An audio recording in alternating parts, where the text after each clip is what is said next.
হঠাৎ করে বাংলাদেশের জন্য একটা বিরাট সুখবর। আমাদের আওয়ামী রাষ্ট্রপতি মুজিব সৈনিক শাহাবুদ্দিন চুপ্পুকে নিয়ে সরকার নড়েচড়ে বসেছে, জরুরি সিদ্ধান্ত নিয়েছে।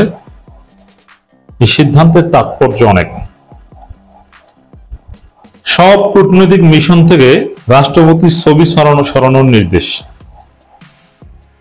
এটার তাৎপর্য কি? সোজা সাপটা কথা, রাষ্ট্রপতিকে সরানো হচ্ছে। রাষ্ট্রপতিকে ছবি সরানো মানে রাষ্ট্রপতিকে সরানোর পূর্বের ধাপ। এর মানে তাকে রাখা হচ্ছে না। কাগজে কলমে হোক, যেভাবে হোক, তিনি রাষ্ট্রপতি থাকলে তার ছবি কেন সরানো হবে? এখানে আরো একটা প্রশ্ন আসে যে তাকে সরানোর আগে তার ছবি সরানো কেন? এটা একটা মজার বিষয়। এখানে রিয়াকশন দেখা হচ্ছে যে কি হয়, তাকে সরানো হবে, একটু আলামত দিয়ে দেওয়া হলো, ইঙ্গিত দিয়ে দেওয়া হলো। এখন বিষয়টা কি হয়, মানুষ কিভাবে দেখে, বা এটার পক্ষে একটা জনমত তৈরি হোক। মানে সরকার রাষ্ট্রপতিকে সরালে এখানে বিএনপির আপত্তি আছে ডেফিনেটলি, কারণ চুপ্পু তো বিএনপিরও আব্বা। সাংবিধানিক সংকট তৈরি হবে এরকম কথাবার্তা আছে না? বিএনপি বলেছে, বিএনপিকেই তো চুপ্পুকে এতদিন ঠেকিয়ে রেখেছে। চুপ্পু তো গত ডিসেম্বরের আগেই বিদায় নেয়। আসিফ নজরুল এবং নাহিদ ইসলাম প্রধান বিচারপতির সাথে বৈঠকও করেছেন যে কি করা যায়, কিভাবে সরানো যায়, কাকে রাষ্ট্রপতি বানানো যায়। বিএনপি ভেটো দিয়ে চুপ্পু আব্বাকে ধরে রেখেছে, বিএনপির চুপ্পু আব্বাকে ধরে রেখেছে। তো এজন্য বিএনপির আপত্তি আছে। যদিও এই সরকার তো এখন পুরোটাই বিএনপির কোলে উঠে বসেছে, সেই জায়গায় সরকারের মধ্যে বিভিন্ন ধারা আছে, গ্রুপ আছে, এটা একটা গ্রুপের কাজ হতে পারে। এখানে চুপ্পুকে কোন যুক্তিতে সরাবে, এই যুক্তি তৈরি করার অংশ হিসেবে আগে ছবি সরানোর প্রক্রিয়া। সব মিশন থেকে রাষ্ট্রপতি ছবি সরানোর নির্দেশ, এতে জনগণ স্পষ্ট বুঝে গেছে। যেমন আমরা এই ব্যাখ্যা করে বুঝিয়ে দিচ্ছি, আপনার জনগণকে এই বক্তব্য শোনার সুযোগ করে দেন, শেয়ার করে। কি যে চুপ্পুকে সরানো হবে, চুপ আউট। এখন সবাই আলহামদুলিল্লাহ বলছে, খুশি বলছে, সবাই বলছে তাড়াতাড়ি সরান, তাড়াতাড়ি সরান, এখন লাথি দেন, ওকে ধরতে হবে, সরালে হবে না, ও যেন পালাতে না পারে, গ্রেপ্তার করতে হবে। ও মুজিব সৈনিক, ও শেখ হাসিনার সাথে কি গোপন কথা বলেছে সব বের করতে হবে তদন্ত করে। একটা জনমত তৈরি হয়েছে। সরকার বলতে পারবে যে এই যে জনগণ তো এর গ্রেপ্তারই চায়, সরানো তো আছেই, এর গ্রেপ্তার চায়, তো জনগণ চায়, এই জন্য আমরা এটা করেছি। তো জনগণের জনমতটা বর্তমানে রাজনীতির আসল ব্যাটলফিল্ড হচ্ছে সোশ্যাল মিডিয়া, ফেসবুক, ইউটিউব। তো ওই জায়গায় যাতে সুন্দরভাবে একটা হাইপ তৈরি হয়, এই জন্য আগে ছবি সরানোর নির্দেশ, এরপরে আসবে রাষ্ট্রপতিকে নিজেকে সরানোর নির্দেশ। নিজেকে শুধু সরালে হবে? এসালমের এই কর্মচারী, এসালম গ্রুপ বাংলাদেশ ধ্বংস করেছে, হাসিনার কেশিয়ার ছিল, নানান অভিযোগে। এই চুপ্পুকে গ্রেপ্তার করতে হবে। হ্যাঁ, রাষ্ট্রপতি, সাবেক রাষ্ট্রপতি মর্যাদা নিয়েই তিনি ডিভিশন পাবেন বা গ্রেপ্তার হবেন, কিন্তু তাকে গ্রেপ্তার করা উচিত বলে আমরা মনে করি। মানে এটা বলবে না। আর যে সূত্র ছবি সরানোর বিষয়ে কথা বলছে, তারা তো রাষ্ট্রপতিকে সরানোর বিষয়টা অবগত থাকার কথা নয়। তবে টুডে আর টুমোরো আমি যে কথাটা বলি, রাষ্ট্রপতিকে সরাতে হবে, এটা একটা অনিবার্য বাস্তবতা ছিল। কারণ বাংলাদেশে একটা নতুন পার্লামেন্ট গঠিত হবে, সে পার্লামেন্টে ভাষণ দিবেন এই রাষ্ট্রপতি, এবং সবাই এই চুপ্পুকে মহামান্য রাষ্ট্রপতি বলে তার বক্তব্যের উপর ধন্যবাদ প্রস্তাব উত্থাপন করবে। এটা বিপ্লবের সাথে একদম যায় না। এই জন্যে এই চুপ্পুকে সরানো এটা একদম অনিবার্য ছিল। সেটা থেকে স্পষ্ট বোঝা যায় রাষ্ট্রপতিকে সরানো হবে, এরপরে ক্যান্টনমেন্টে হাত দেওয়া হতে পারে। তবে ক্যান্টনমেন্টে হাত দেওয়াটা it will be very difficult. তবে ওই যেটা বলছি যে আরেকটা বিপ্লব বাংলাদেশে হবে, আরেকটা বিপ্লব লাগবে।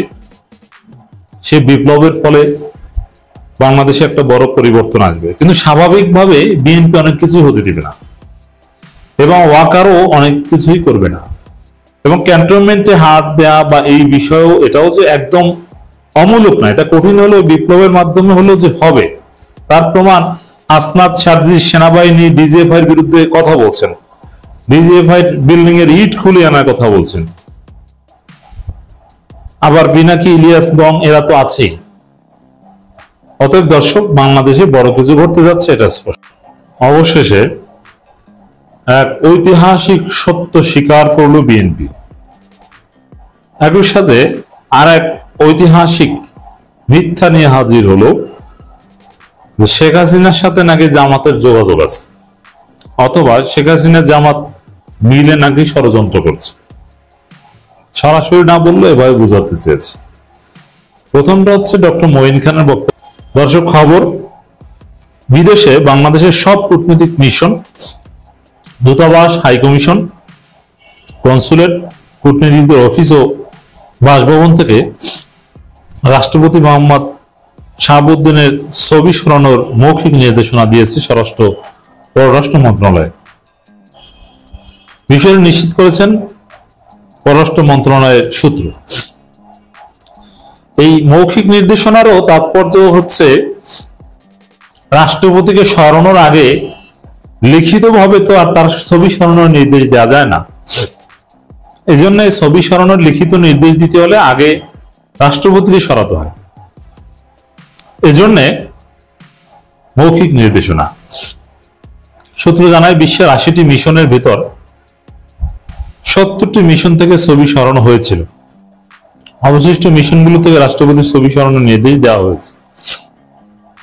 পররাষ্ট্র মন্ত্রণালয়ের কর্মকর্তা জানান, এই ছবি রাখা বা না রাখার কোনো নির্দেশনা ছিল না আগে থেকে। বিষয়টি ক্যাবিনেট ডিভিশন ভালো বলতে পারবে। বিদেশে থাকা বাংলাদেশি কয়েকটি মিশন জানিয়েছে, গত পরশু সন্ধ্যায় নির্দেশনা পেয়েছেন তারা। ছবি সরানোর বিষয়ে কোনো আনুষ্ঠানিক চিঠি বা ইমেল না দিলেও টেলিফোনে অঞ্চলভিত্তিক কয়েকজন রাষ্ট্রদূত ও হাইকমিশনারকে এই নির্দেশনা দিয়েছে পররাষ্ট্র মন্ত্রণালয়।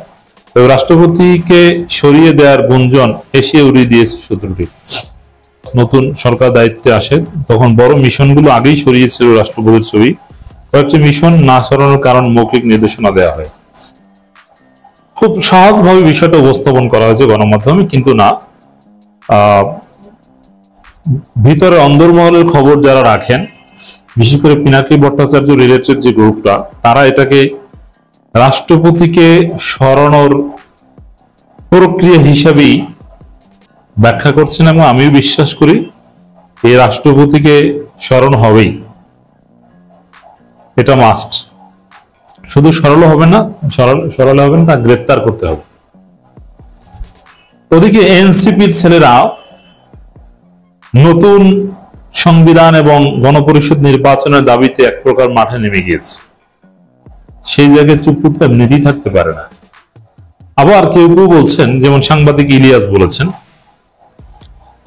এবার চুপ্পুকে জয় বাংলা করা হচ্ছে, এরপরে ধরা হবে ওয়াকারকে, এর মানে সংস্কার হবে।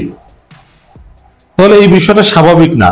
সাংবাদিক ইলিয়াসের যে বক্তব্য, পিনাকি যে গ্রুপটা আছে, তাদের যে এক্সপ্রেশন এই রাষ্ট্রপতির এই বিষয়টার পর শুরু করতে, ৮ সালে নির্বাচনে ছিল একটা পাতানো নির্বাচন, এটা বিএনপি ওইভাবে বলতো না। হ্যাঁ, বিএনপি সূক্ষ্ম কারচুপির কথা বলেছে, কিন্তু ওটা যে পুরোটাই কারচুপি, জামাতকে 2টা সিট দেওয়া, যেটা যে পুরোটাই কারচুপি, একদম ডিজেভাই ভারত আমেরিকার যৌথ প্রযোজনা, এটা স্পষ্টভাবে বিএনপি বলেনি। এমনকি ওই সরকার নিয়ে বিএনপি প্রশ্ন তোলেনি, ওটাকে অবৈধ সরকারও বলে না। এমনকি বিএনপি দলীয় ভাবেও 8 সালে নির্বাচনকে সর্বশেষ ফেয়ার ইলেকশন হিসেবে স্বীকার করে এবং 8 সালে নির্বাচনে কে কত ভোট পেয়েছে ওইটাকে মানদণ্ড ধরে দলের অনেক সিদ্ধান্ত নেয়। এই হচ্ছে বিএনপির অবস্থা। অথচ ওটা ছিল পুরোটাই 111 সরকারের একটা পাতানো নির্বাচন। ভোট টোট যেগুলো, হ্যাঁ জনগণ ভোট দিতে দিয়েছে, কিন্তু আসলে ফলাফল ম্যানিপুলেট করা হয়েছে। কিভাবে করেছে সেটা নিয়ে অনেক আলোচনা। তো দর্শক, বিএনপি 8 সালের কথা কি বলবো, 18 সালে নির্বাচনকেই তো বিএনপি বৈধতা দিয়েছে। বিএনপি 14 সালে নির্বাচনকে বৈধতা দেয়নি, 24 সালে ডামি নির্বাচনকে বৈধতা দেয়নি, কিন্তু তিনি বলছেন মঈন খান কিন্তু এখনো বিএনপির সবাই বিক্রি হয়ে গেছে বা উল্টো পাল্টা ভারতের ফাঁদে পড়া নানান বিষয় আছে। মির্জা ফখরুলের মতো লোক চাঁদাবাজি করেন, টাকা খেয়ে কমিটি দেন।